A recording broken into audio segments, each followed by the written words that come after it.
Hey everyone! Welcome to Update X24H, your go-to channel for the latest news, hottest dramas, breaking stories, and all the buzz from the world of entertainment. We're here to keep you updated, entertained, and always in the loop. Hit that subscribe button and join our growing family, because here at Update X24H, we bring you the news that matters, the drama you love, and the stories you can't miss. Thanks for being part of our community. Let's stay connected, stay updated, and keep the good vibes rolling. 41 names. Not one frame of public CCTV. A family still waiting for answers while millions watch the headlines flicker like streetlights in fog. On the night the news broke, it felt as if the city itself held its breath. Yu Menglong, the soft-spoken actor whose roles whispered of quiet resilience, was suddenly at the center of a storm. We were told it was an accident, perhaps it was.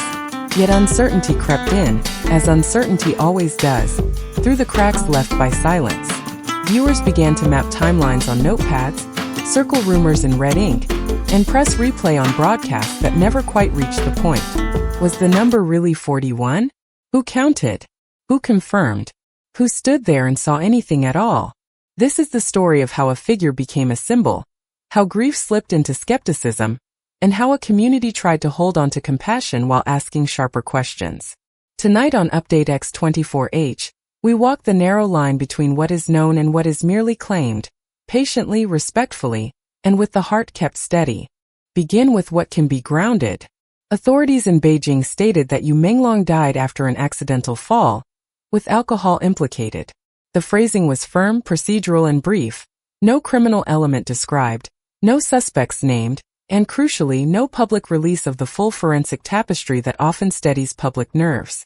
There were no official photographs of the scene shared with the public, no CCTV clips to place time and motion in order, no eyewitness testimonies released that could anchor speculation to verifiable detail. Management statements echoed the institutional line. No evidence of physical abuse, a tragic accident, a loss mourned. These are the scaffolding points in a narrative otherwise shrouded by what is missing. For viewers of a certain generation, who have seen stories run ahead of facts and facts arrive too late, those absences matter as much as any declaration. We are left with a respectfully worded conclusion, a closed file in the public view, and a family who must navigate private grief under a global gaze. Facts here are a small island in a restless sea.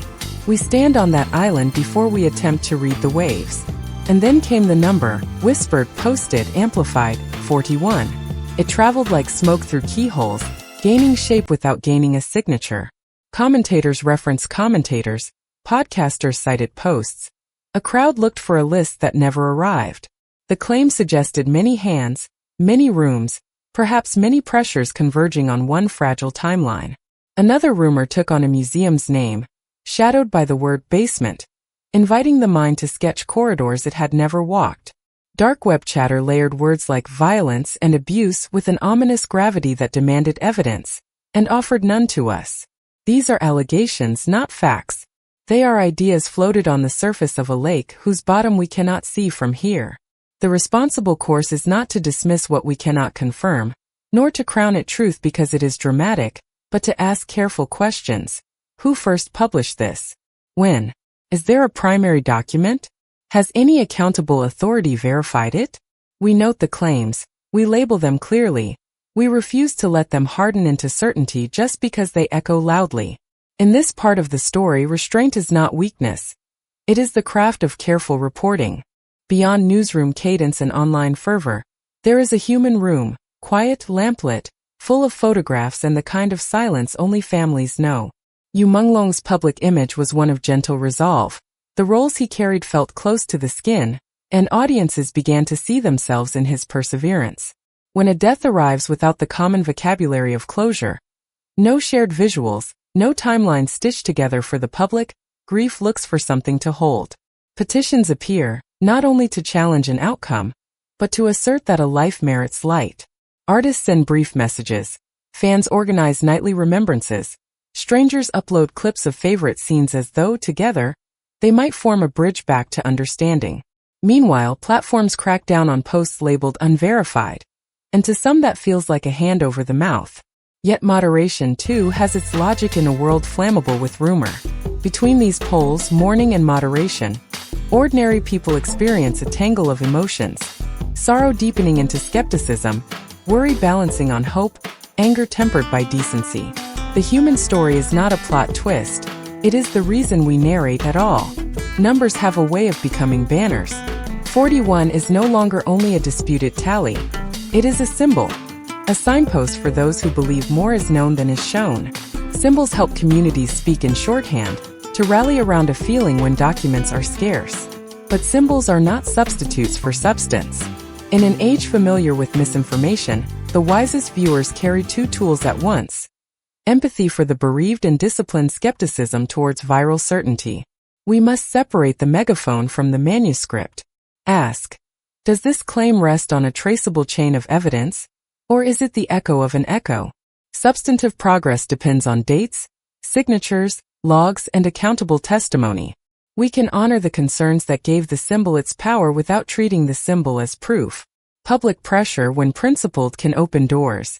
Hasty certainty can quietly close them. As narrators of this moment, we hold the symbol gently in one hand and look for paper, provenance, and process with the other. The task is slow and sometimes thankless, but it is how truth survives a noisy century. Imagine, for a moment, a careful re-examination done the right way. Toxicology and biomechanics revisited by independent experts. The physics of a fall mapped with sober precision. Chain of custody logs audited, not for spectacle but for confidence. Investigators retrace the evening as one retraces a stitch, route mapping, phone metadata within legal bounds, and interviews conducted with dignity. Sensitive material redacted yet summarized publicly, so families are not left to learn new facts from late-night scrolls. This is what sunlight looks like when it is procedural, not theatrical. And because families should not carry the burden of advocacy alone, an open questions docket, civil, concise, and updated weekly, could help. A dated list of queries sent to authorities and management. A record of responses received or outstanding.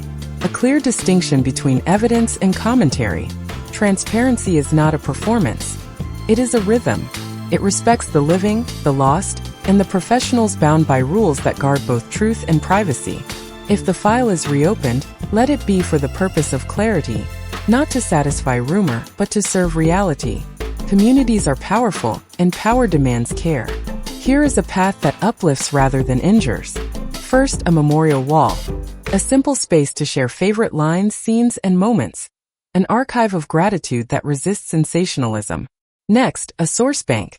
Viewers submit credible, dated materials, news articles, official notices, academic explainers, each tagged as fact, allegation, or opinion. Nothing private, nothing invasive, nothing that endangers others. Then an expert hour.